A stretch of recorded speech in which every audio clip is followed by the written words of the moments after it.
did not tell half of what I saw, for what I knew, I would not be believed. I don't know if I agree with that. Why?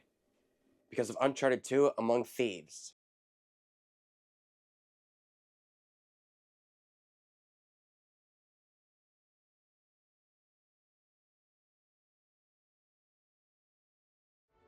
After Naughty Dog had success with Uncharted Drake's Fortune, they obviously had to make a sequel, with Uncharted 2 Among Thieves released on October 13, 2009 for the PlayStation 3, and it was touted as one of the best video games of all time, receiving countless awards such as the Game of the Year of 2009. But after over 15 years, does this game still deserve the amount of praise it's gotten? Well, let's find out in Uncharted 2 Among Thieves. Our story begins in media res, which is an old movie trope, where the middle of the plot takes place in the beginning, where the character is in a tense situation, making the viewer wonder how the protagonist got into that situation. And technically, it starts off as a cliffhanger.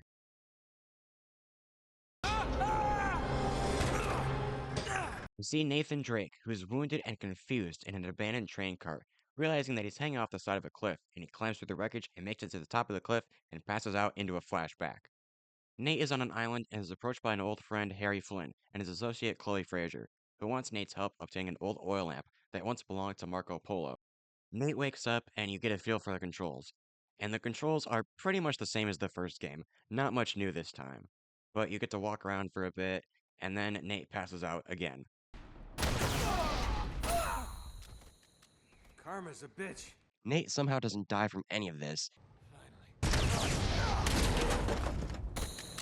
Karma's a bitch.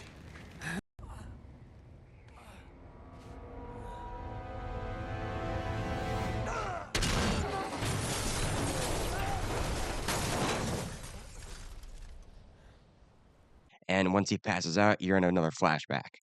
Chloe visits Nate at his hotel room, and Nate questions Chloe, and she states that her and Flynn are mostly professional. And the plan is, once the three of them find the treasure, Chloe and Nate will leave Flynn, and he'll be none the wiser.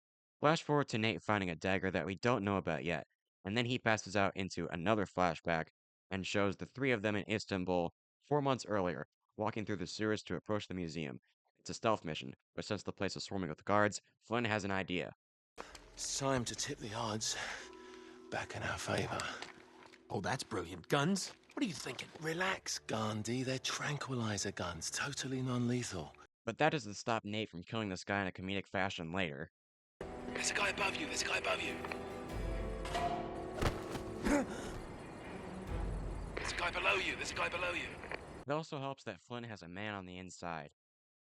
Nate and Flynn reach the lamp and find a map that reveals itself when activated with resin, revealing the location of the Chintamani stone in Shambhala. But as they're about to leave, Flynn double-crosses Nate, and after a mission where you try to escape the museum, Nate gets thrown in jail. 3 months later, Nate gets bailed out by Victor goddamn Sullivan. Sully found Nate here by the help of Chloe, and Nate is understandably pissed. Dear God. Oh, no, it's not that bad. Look, I have my own bucket.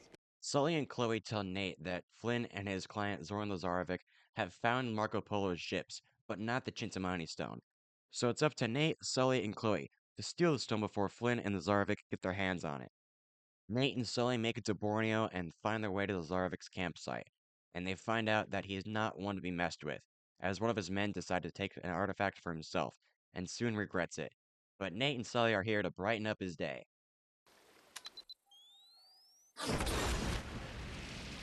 Finally, an action scene. Taking out Lazarevic's men, and once the coast is clear, Nate takes a look at what Lazarevic has been studying, and it turns out Marco Polo never found the Chintamani stone. It's still in Shambhala. Chloe meets back up with Nate and Sully, and they find a cave that Marco Polo's men took refuge in to escape a typhoon.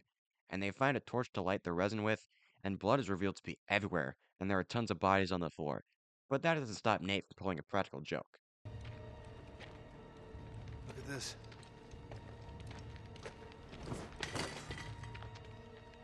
What do we have here? Careful.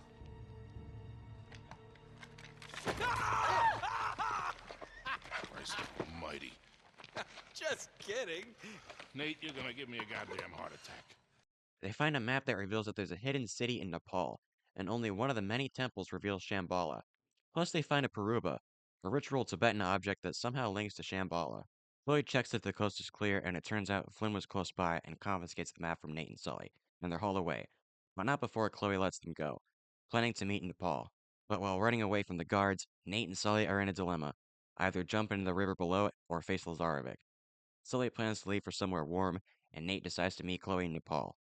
Nate arrives in Nepal and the place is in ruins as Lazarevic and his men have been tearing through the city, searching for the right temple that leads to Shambhala. Nate and Chloe decide to get to the highest point of Nepal, a nearby hotel. Running into a few inconveniences, Chloe gets stuck in an elevator, and Nate has to climb the destroyed hotel to restore the power up to the elevator, while taking care of the mercenaries. Oh my god! They spot the temple right in the middle of the city, right next to Lazarevic's camp. I don't know how he missed that. And as they make their way to the temple, they're hunted by a helicopter. It's a really fun mission running through the city, and the helicopter are firing off at Nate while he's in a building and making it into a mini boss. It feels like something straight out of an 80s action movie, and I love it. Yeah, I gotta jump through this window here. I'm about to die. Oh, I didn't make it. Okay, let's try this again. What the fuck? What the hell is happening? Why the fuck? What is happening? What the hell? Why is my controller? What? Okay, I died. Great. Controller drifted. Great. Just get to the other side and what the fuck? What? Why is my controller drift? And I died. Okay, great, whatever. Once you make it to the rooftops, you get to take it down with some conveniently placed grenade launchers. Nate meets up with a familiar face. It's Elena, who's here covering a story on Lazarevic with her cameraman Jeff. So let me get this straight. You're competing with a psychopathic war criminal for a mythological gemstone? When you put it that way, it does sound pretty stupid. Yeah, thanks for the input, Jeff. The four of them make it to the temple and nearly escape another helicopter attack to find a statue that, when activated, Nate discovers that the dagger acts as a key, and when used with the statue, the pool in the temple reveals stairs, leading to another puzzle that has you climb a huge dagger that activates a beacon, showing that the Chintamani stone is in the Himalayas of Tibet. But the celebration is cut short as the mercenaries find their way into the temple. Nate meets back up with Elena and Jeff isn't feeling the greatest. Chloe wants to get a move on, but Nate wants to save him. Nate hauls Jeff's ass away from all the gunfire, taking a moment for Jeff to heal, but Chloe is adamant about leaving, and Flynn ends up finding them, leading Chloe to turn on Nate. Nate and Lazarevic finally meet, face to face, and Lazarevic formally introduces himself in the nicest of ways. Did you carry him all the way from the temple? Shame. Flynn and Lazarevic take the map and dagger, but Nate and Elena are able to make their escape. Nate devises a plan to save Chloe, because if he doesn't, Lazarevic will find out that she double-crossed him and Flynn. Elena decides to tag along with Nate as they head to the rail yard. Getting there is easier said than done, but once they spot the train car that Chloe is in, Nate creates a quiet but effective diversion.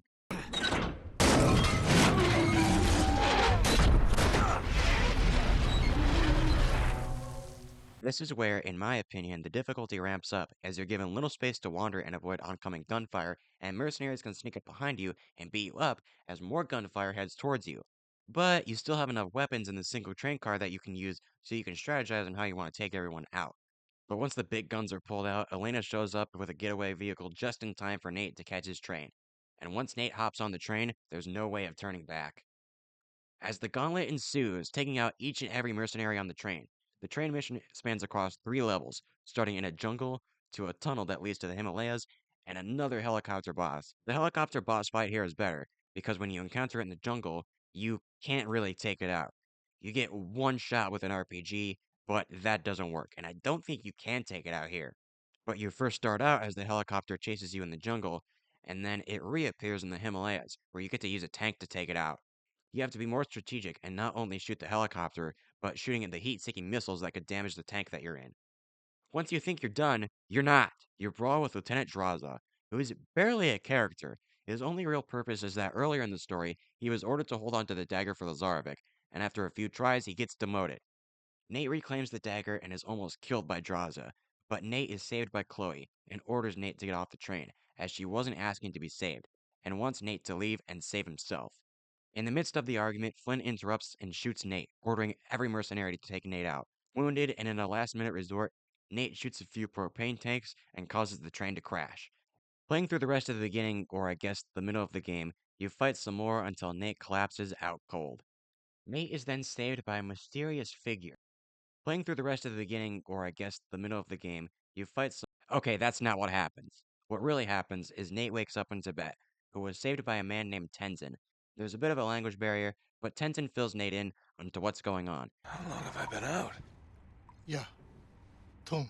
Thanks.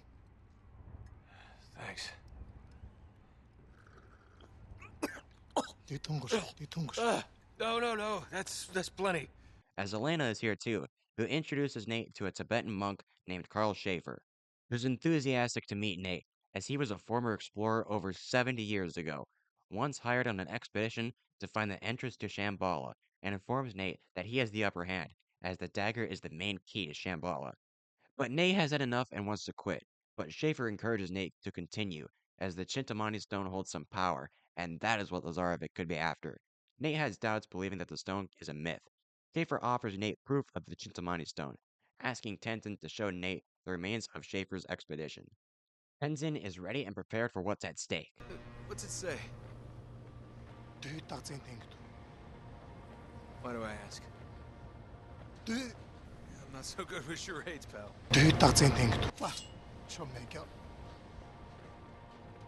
Wait. Tenzin! Why do you need that? Climbing through an icy cave, the two are attacked by a monster, but the two manage to defend themselves. They climb around a huge temple and find the expedition, finding frozen bodies in the cave, former men who worked with Schaefer. Nate finds a box that housed more fragments of resin. Going through the men's old textbooks and diaries, he puts two and two together. Schaefer was a former Nazi, and when his colleagues were power hungry over the Chintamani stone, he killed them, doing that to protect the world from the power of the Chintamani stone. Nate and Tenzin are about to leave the expedition, but are cornered as more beasts arrive, and the two nearly escape. Heading back into town, it seems they're too late, as in their absence, Lazarevic has torn through the town, tearing apart the city, looking for Nate and the dagger. Total war zone, and they even break out a tank, destroying everything in its path trying to crush Nate. Tank is on such a small field, it's like driving an RC car on a dinner table.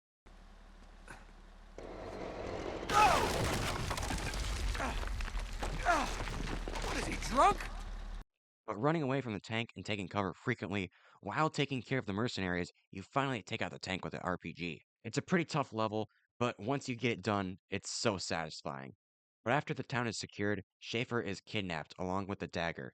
Then Nate has to hop across from truck to truck until they reach the monastery. Until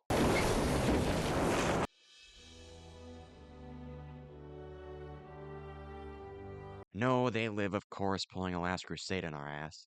Nate and Elena find Schaefer wounded and succumbing to his fate, telling Nate that he did what he had to do, and Nate understands, telling Nate that the monastery holds the path to Shambhala, and Nate promises Schaefer that he'll find the stone and destroy it before Lazarevic gets his hands on it. As Nate and Elena solve the puzzle to the secret entrance of Shambhala, Lazarevic enters. Nate tries to negotiate to the best of his abilities and fails. Lazarevic threatens Nate, Elena, and Chloe, but Nate gives in, having to work with Flynn to reveal another puzzle that once solved finally reveals the entrance to Shambhala, only for more beasts to attack, and Lazarevic shoots them and reveals the beasts to be guardians, who disguise themselves to scare others away from Shambhala, or what I call Scooby-Doo bullshit. But it's a neat idea. Once they all see Shambhala, Lazarevic is about to kill the three, but hands Chloe back to Flynn. But once more Guardians attack, Nate, Elena, and Chloe make their escape. But once a Guardian attacks a guy with an RPG, one of the bridges falls apart. Once the three are in the clear, Chloe plans for them to leave Shambhala, but Nate states that he's going deeper into the city for the Chintamani stone.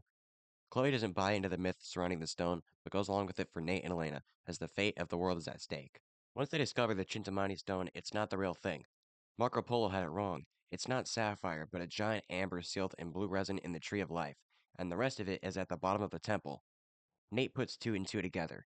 The dead bodies with the black teeth and the guardians, they ate the resin, gaining invincibility.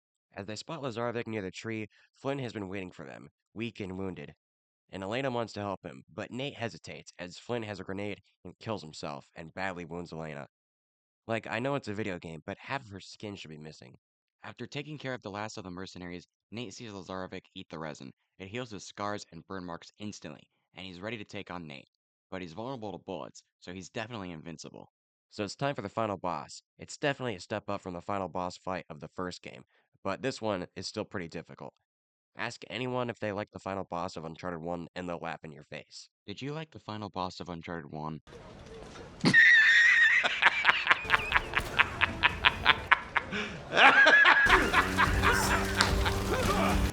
You serious? You know the meme where my reaction to the final boss cutscene? I think this game invented that. You think you can stop me? You think you can stop me?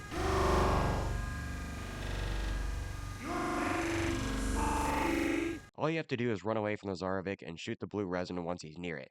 Then once he's stunned, open fire. Lazarevic can not only shoot you when you're in his range, but throw grenades and even pick up Nate and throw him like a rag doll. But do all this enough times and you'll win. Eventually. How many men have you killed? How many just today? Well, actually, starting at chapter 19, it's 384. After Lazarevic is weakened, Nate doesn't have it in him, and his fate is left to the Guardians. You don't have the will. Maybe not. But they do.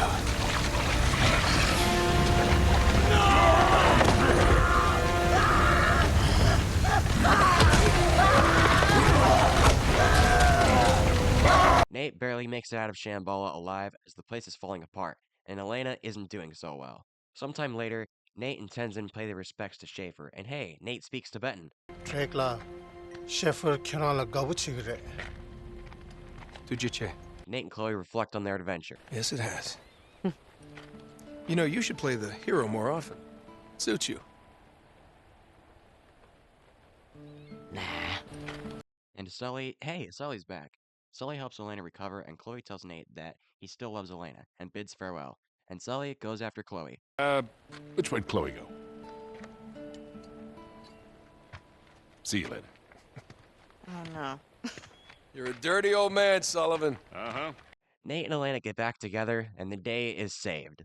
And that was Uncharted 2 Among Thieves, a major step up from the first game. A bigger and better story, bigger threats, better villains. Navarro and Roman from Uncharted 1 are fine antagonists, but very forgettable.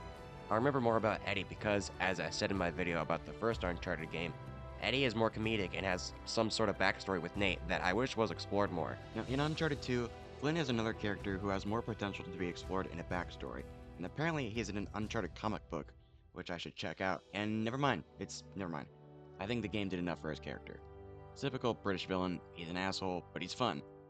Nate and Flynn are a fun pair whether they're working together or against each other. Lazarevic is a force to be reckoned with. He's big, merciless, and is fueled by the promise of the power from the Chintamani Stone. Nate and Lazarevic have an amazing rivalry and bounce off each other very well. These two I like. These two I can do without. Not saying that the first Uncharted game sucks, it's still a great game, but as far as sequels go, Uncharted 2 is a step in the right direction. After all, the series isn't done yet. 2 more games, a PS Vita game that I've never played, Lost Legacy, and a movie. Will any of those games ever top Uncharted 2? We'll have to wait and see. I'm Blake of SuperBlakeFilms, and I'll catch you guys next time.